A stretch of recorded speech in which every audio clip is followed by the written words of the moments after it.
بسم اللہ الرحمن الرحیم۔ السلام علیکم ورحمۃ اللہ وبرکاتہ۔ آج کا جو ویڈیو ٹائٹل ہے علی اصغر رضی اللہ تعالیٰ عنہ۔ چلو دیکھتے ہیں ویڈیو ویڈیو پوری دیکھتے ہیں۔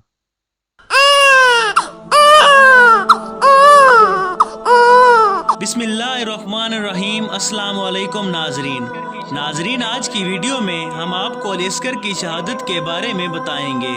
10 محرم کے دن جب امام حسین نے اللہ کے دین پر اپنے اولاد اصحاب اپنے عزیز و اقارب کو قربان کر دیا، میدان کربلا میں فوج یزید کے سامنے آپ فرماتے ہیں، میں تمہارے رسول کا نواسا ہوں، کیوں میرا راستہ روکا ہے، کیوں میرے بچوں کا پانی بند کیا ہے، کیوں آل محمد کو رلا رہے ہو؟ لوگوں، اس ہزاروں کے مجمع میں کوئی ہے میرے نانا سے محبت کرنے والا جو مجھ غریب کی مدد کرے اور نبی کریم کی بیٹیوں کے پردوں کی حفاظت کرے۔ امام حسین نے جب جنگ کے میدان میں آ کر دشمنوں کو مقابلے کے لیے للکارا تو بیویوں کی خیموں سے رونے کی آوازیں بلند ہو گئیں۔ حسین خیموں کے قریب آتے ہیں اور فرماتے ہیں، بیویوں سے کہو کہ رونے کی آواز بلند نہ کریں، میں ابھی زندہ ہوں۔ اتنے میں بی بی زینب زورو قطار رو کر فرماتی ہیں، میرے بھائی، جب آپ نے فرمایا ہے کوئی ہے مجھ غریب کی مدد کرنے والا اور رسول اللہ کی بیٹیوں کے پردے کی حفاظت کرنے والا، علی اصغر نے یہ سن کر اپنے آپ کو جھولی سے گرا دیا۔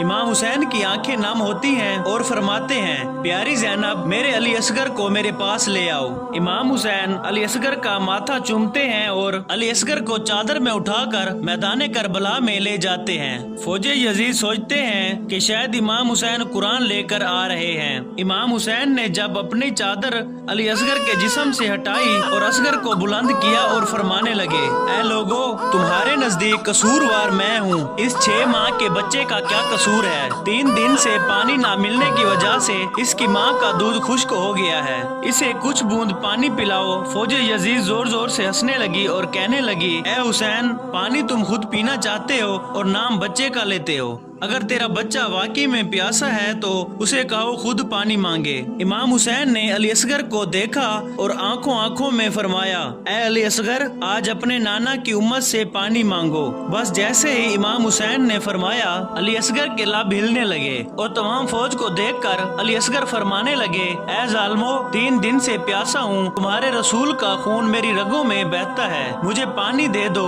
بس جیسے ہی علی اصغر نے پانی مانگا، یزید کی فوج میں رخت طاری ہو گئی۔ کوئی منہ چھپا کر رونے لگا تو کوئی یہ منظر دیکھ نہ پایا، تو عمر بن سعد نے فوراً حرملہ سے کہا، اے حرملہ، فوراً اس بچے کو چپ کراؤ ورنہ فوج میں بغاوت ہو جائے گی۔ حرملہ فوراً تیر نکالتا ہے اور علی اصغر کا نشانہ لگاتا ہے تو فوراً تیر حرملہ کے ہاتھوں سے گر جاتا ہے۔ پھر حرملہ دوسرا تیر لگاتا ہے، وہ بھی گر جاتا ہے۔ جب تیسرا تیر نکالتا ہے اور وہ بھی گر جاتا ہے تو اتنے میں عمر بن سعد نے کہا، اے حرملہ، تم بڑے بے رحم انسان ہو، یہ بچہ تم سے کیسے نہیں مارا جاتا؟ حرملہ کہتا ہے، اس بچے کو مارنا میرے لیے بڑی بات نہیں ہے، لیکن جیسے ہی میں تیر چلاتا ہوں، آگے خیام میں دیکھتا ہوں ایک ماں ہے جو اپنی جھولی پھیلائے مجھے دیکھ رہی ہے۔ عمر بن سعد نے کہا، تم اسی کی طرف نہ دیکھو اور علی اصغر کو ایسے مارو کہ پورا لشکر یزید کے نام سے کانپ جائے۔ حرملہ نے جیسے ہی کمان سے تیر نکالا،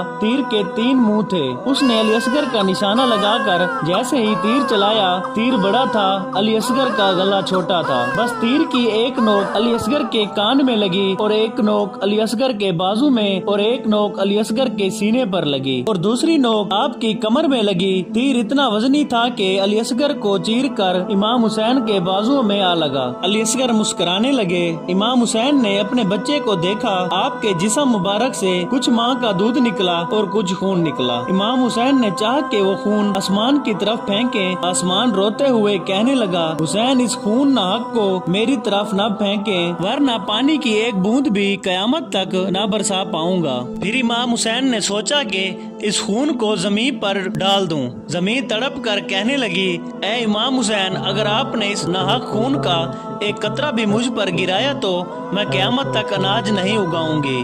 امام حسین نے علی اصغر کے خون کو اپنی داڑھی پر ملا اور اللہ سے مخاطب ہو کر فرمانے لگے، اے اللہ، گواہ رہنا کہ تیرے اسلام کے لیے میں نے اصغر کو قربان کیا۔ امام حسین علی اصغر کو لے کر خیموں کی طرف جاتے ہیں۔ جیسے ہی بی بی رباب کے سامنے علی اصغر آئے،